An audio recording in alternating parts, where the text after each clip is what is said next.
પરમ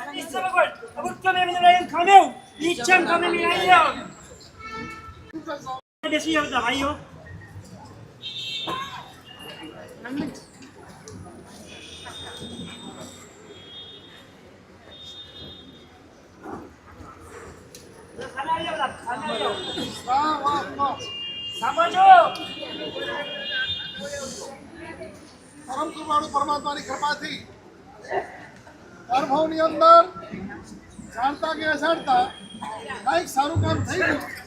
આ ભાવની અંદર આર્ય દેશ, જૈન કુળ, ઉત્તમ માતા પિતા અને દેવ ગુરુ એનો સહયોગ થયો. જો પૂર્વભાવની અંદર આવું ન થયું હોત તો ક્યાંક આપણે પણ અનેકની આત્માની જેમ આપણે રખડતા. આ જૈન કુળ મળ્યું એટલે શ્રાવકનું કુળ, શ્રાવકનું કુળ એટલે યોગીનું કુળ. જન્મતાની સાથે નવકાર મળે એટલે યોગી સિવાય ન મળી શકે એટલે યોગીનું. તો શ્રાવક એટલે શું? તો શ્રાવકના ત્રણ અક્ષર છે, ત્રણનો શબ્દના અર્થ છે. શ્ર એટલે શ્રાવક. શ્રાદ્ધવિધિ ગ્રંથની અંદર રત્નશેખર સુશ્રી મહારાજાએ મજાનો અર્થ કર્યા છે. શ્ર એટલે શ્રદ્ધાળુ હોય. મારો શ્રાવક દેવ ગુરુના વચન ઉપર ખૂબ શ્રદ્ધાવાળો. મારા ભગવાને કહ્યું એ સાચું. કેટલી દ્રઢ શ્રદ્ધા હોય, પોતે પાલન કરી શકે ન કરી શકે બને, પણ જે સાચું છે તો છે જ. મારા ભગવાન ઉપરની વચન ઉપરની શ્રદ્ધા એટલે કે તારો શ્રાવકનો શ્રમ. પછી વ એટલે વિવેક. શું કરાય ને શું ન કરાય, કરવા જેવું શું છે, ન કરવા જેવું શું છે, આવો વિવેક જેના જીવનની અંદર સહજ. સવારના ઉઠીને શું કરાય? હેલો, નૌકાનું સ્મરણ, માતા પિતાને પગે લાગવાનું, પછી દેરાસર દર્શન કરવાના. આ કૃત્ય કરવા જેવું છે. અને ન કરવા જેવું શું? ઘણું બધું છે. ન કરવા જવાને છોડે, કરવા જવાને કરે, એનું કહેવાય વિવેક. વિવેક દ્રષ્ટિ હોય. આ ભાવમાં જેટલું સારું કરીને જઈશું ભગવાન તરફ એટલું સારું મળશે. બહુ ક્લિયર છે. નાનકડો પ્રસંગ કહું. તમારા છોકરાને તમે 1000 રૂપિયા માંગ્યા ને તમે આપ્યા. અઠવાડિયા પછી આવ્યો કે પપ્પા 1000. તો હું તાર પૂછો બેટા એનું શું કર્યું હતું? એ તમે આમ પતાવી નાખ્યા, તમે ફેંકી દીધા, પતાવી દીધા, દઈ દીધા.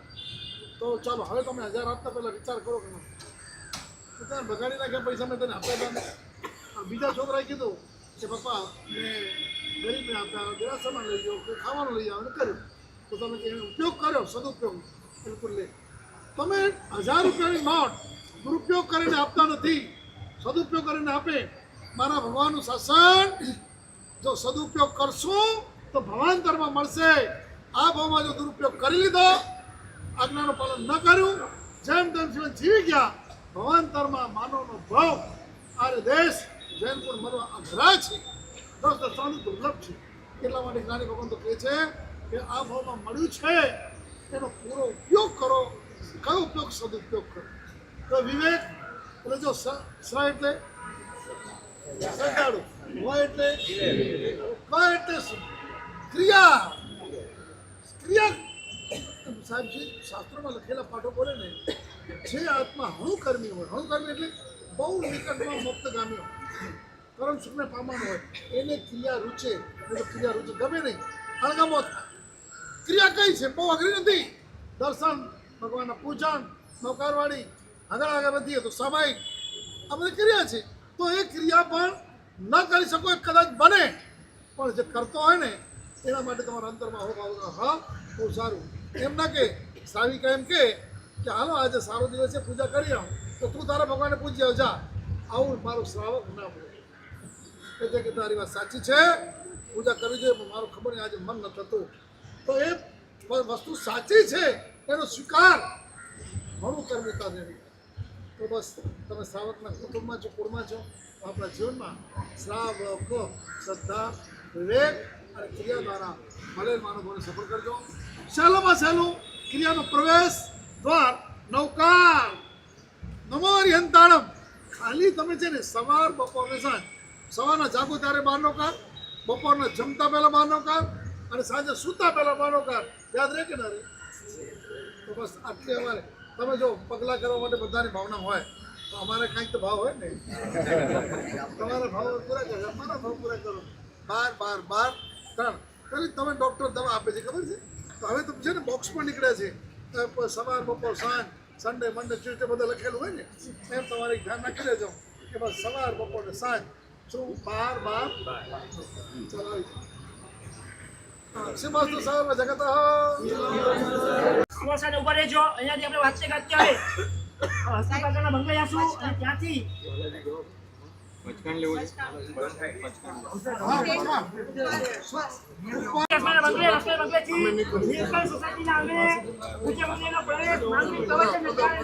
રાખવામાં આવેલી છે.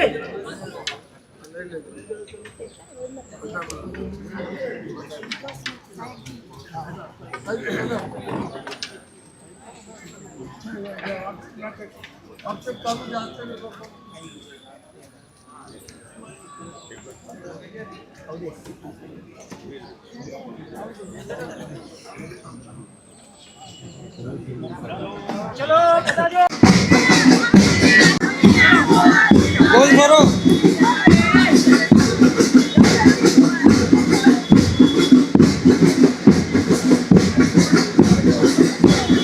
ઉતારી દે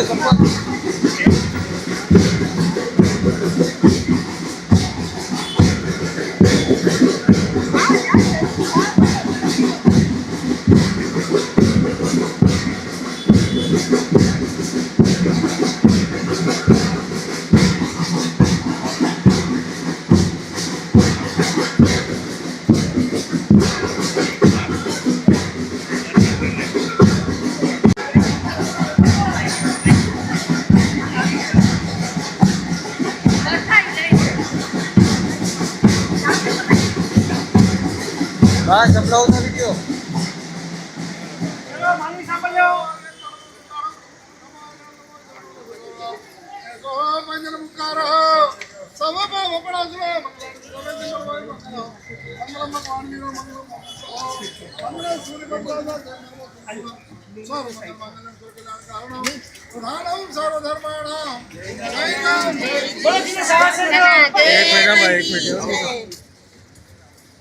ફક્ત બીજી વાર પધારજો, બાકીને પધારતાની નમ્ર વિનંતી બધાને.